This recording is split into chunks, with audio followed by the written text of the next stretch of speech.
امام حسن بصری رضی اللہ تعالیٰ عنہ کے زمانے میں ایک نوجوان دن رات شراب پیتا، شراب کے نشے کے اندر مست رہتا۔ ماں اس کو بہت سمجھاتی کہ میرے بیٹے شراب نہ پیا کر، شراب اللہ اور اس کے رسول نے حرام قرار دی ہے، شراب پینے والے پر اللہ اپنا غضب نازل کرتا ہے، شراب سے دین کا بھی نقصان ہے، شراب سے جسم کا بھی نقصان ہے، شراب پینے سے معاشرے میں عزت اور وقار بھی ختم ہو جاتا ہے، اے میرے بیٹے شراب نہ پیا کر۔ لیکن جوانی دیوانی ہوتی ہے، وہ نوجوان نہ مانتا اور دن رات شراب کے نشے میں دھت رہتا، حتیٰ کہ شراب پی پی کر وہ بیمار ہو گیا، اور ایسا بیمار ہوا کہ اس نوجوان کو یقین ہو گیا کہ اب میں صحت یاب تو نہیں ہوں گا، اس بیماری سے میں موت کی آغوش میں چلا جاؤں گا۔ جب اس نوجوان کا آخری وقت آیا، اس نے اپنی ماں کو بلایا اور کہا کہ اے اماں میرے قریب آؤ۔ جب ماں قریب آئی تو اس نے اپنی ماں کی گود میں اپنا سر رکھ دیا اور زارو قطار رو کر کہنے لگا، اے اماں اب تم جاؤ امام حسن بصری کے پاس اور ان سے جا کر کہو میرے بیٹے کا آخری وقت چل رہا ہے، جب وہ مر جائے تو آپ ان کی نماز جنازہ پڑھائیے گا۔ ماں نے کہا کہ اے میرے بیٹے امام حسن بصری کے پاس تم مجھے کیوں بھیج رہے ہو؟ بیٹا کہنے لگا، ماں میں تو گناہگار ہوں، سیاکار ہوں، بدکار ہوں، پتہ نہیں لوگ میرے جنازے کے اندر آئیں گے یا نہیں آئیں گے، لیکن اگر امام حسن بصری جنازہ پڑھائیں گے تو ان کے بہت سے مریدین ہیں، وہ بھی جنازے کے اندر شامل ہو جائیں گے اور شاید ان لوگوں کی وجہ سے میری مغفرت ہو جائے، اللہ پاک میرے گناہوں کو معاف کر دے۔ ماں بیچاری روتی ہوئی امام حسن بصری کے پاس گئی، دروازہ کھٹکھٹایا،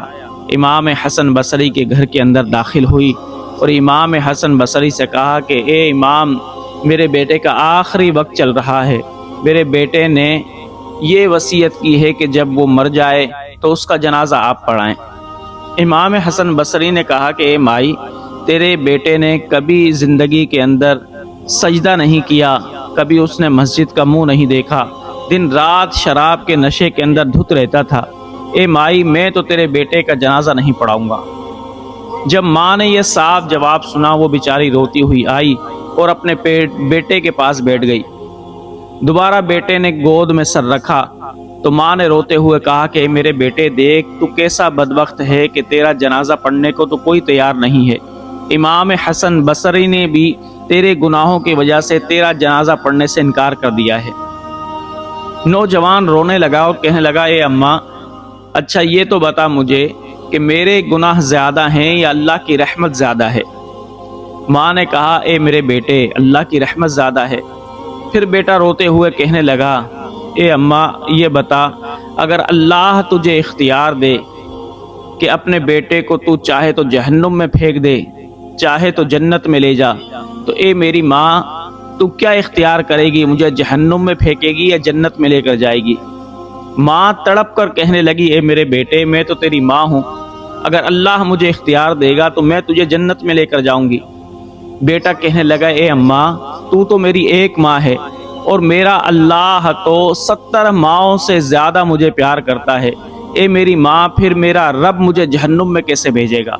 بس یہ کہا اور روتے ہوئے اس کی جان نکل گئی۔ جیسے ہی اس کی جان نکلی ماں بیٹھی ہوئی رو رہی تھی اپنے بیٹے کے پاس تو اچانک دروازہ بجا۔ ماں نے پوچھا کون ہے؟ باہر سے آواز آئی، حسن بصری۔ ماں نے جلدی سے دروازہ کھولا اور کہا کہ اے امام حسن بصری آپ کو کیسے پتہ لگا کہ میرے بیٹے کا انتقال ہو گیا ہے؟